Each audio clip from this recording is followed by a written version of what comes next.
آزمائش چاہے کتنی بھی لمبی کیوں نہ ہو، مگر صبر کے صلے ہمیشہ خوبصورت ہوتے ہیں۔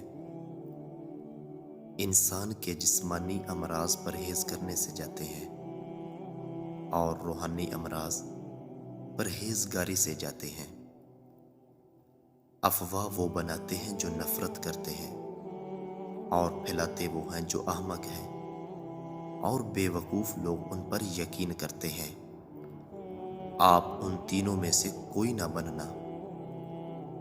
کسی کے لیے انسان کے آنسو بہنا کوئی کمزوری نہیں، بلکہ ان کے لیے ہمارے دل میں کتنا احساس اور قدر ہے، اس بات کا پتہ لگتا ہے۔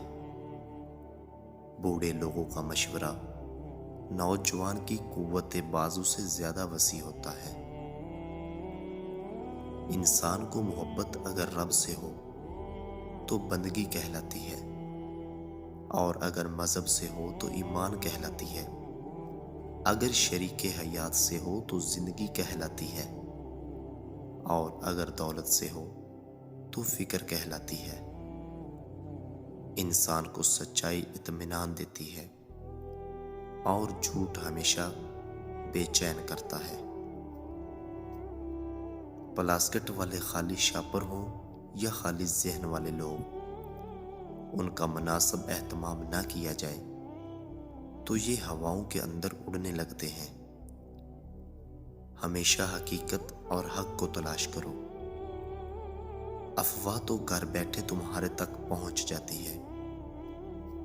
فارغ وقت میں اپنے گھر میں گزارو، اپنی زبان کو قابو کے اندر رکھو، اور اپنی غلطیوں پر ندامت والے آنسو بہاؤ، بس تم نجات پا لو گے۔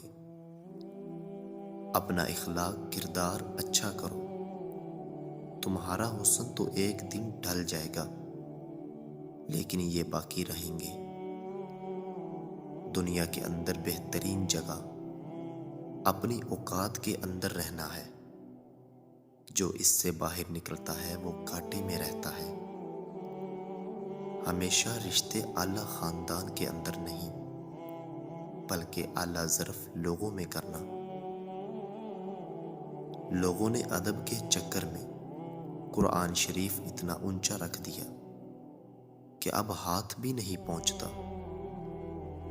تمہاری روزی تمہارا مقدر ہے، یہ تمہیں مل کر ہی رہے گی۔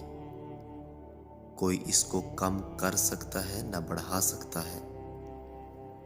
اکثر وہی لوگ تمہارے مقابلے میں آتے ہیں جن کی پہچان تمہاری وجہ سے بنی ہوتی ہے۔